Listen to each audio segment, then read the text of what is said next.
Hi, it's Rick Giggy. And this is what I'm looking at today. Isn't that pretty?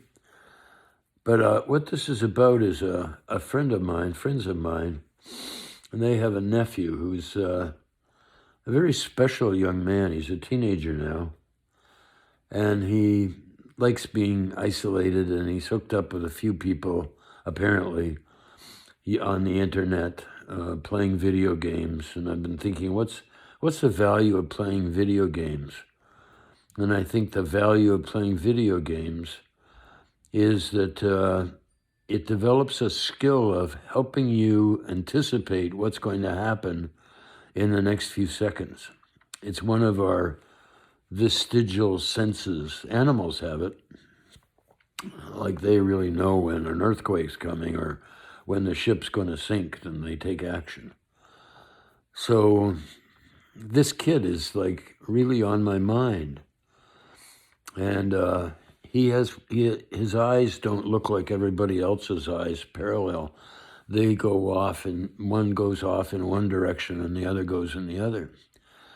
And in the old days, in land-based tribes around the world, anybody who had eyes like that was seen as somebody who had special powers, who could see in many dimensions. And they were Grokkers, and that's a word to look up. And so this kid he's so frightened that he's so hopeless, and he feels so much. He feels everybody's feelings. Okay, that's a superpower. But it's not a superpower until somebody trains you how to sort it out. This is my feeling, that's their feeling. They're going to be okay. I'm going to be okay. And so there are so many kids and adults in back wards and psych units and wandering around the streets raving, and they can't pull it together, so they're homeless because they can't participate in society, and they end up using all kinds of drugs and alcohol, like all kinds of things just to stop feeling, to stop the process. And it's like these folks, they're so special, but they need training. They need somebody to say, hey, this is how you deal with feeling other people's feelings. There's nothing wrong with it. As a matter of fact, it's a healing power.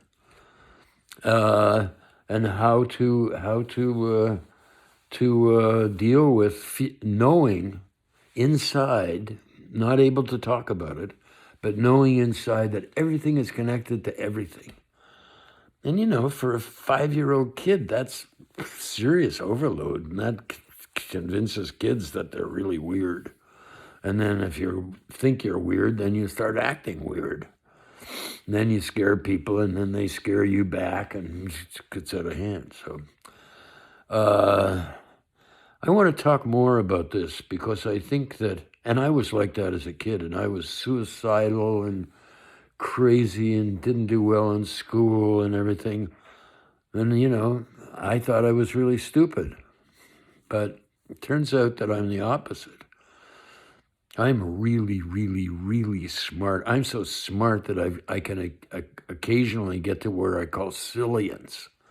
It's one step beyond brilliance. Like, that everything's connected, and it's like, well, isn't this silly?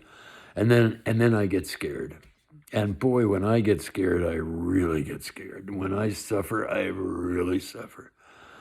And this holiday season brings up all the suffering, all the people who aren't going to get presents, all the people who don't have enough to eat, all the people who are hurting themselves and figure they're no good.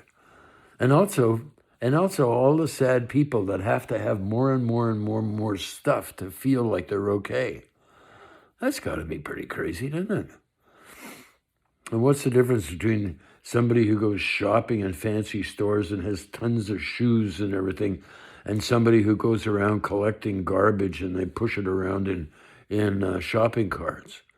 It's so that they feel like they've got something. Is that it? I don't know. I know it's that way for me.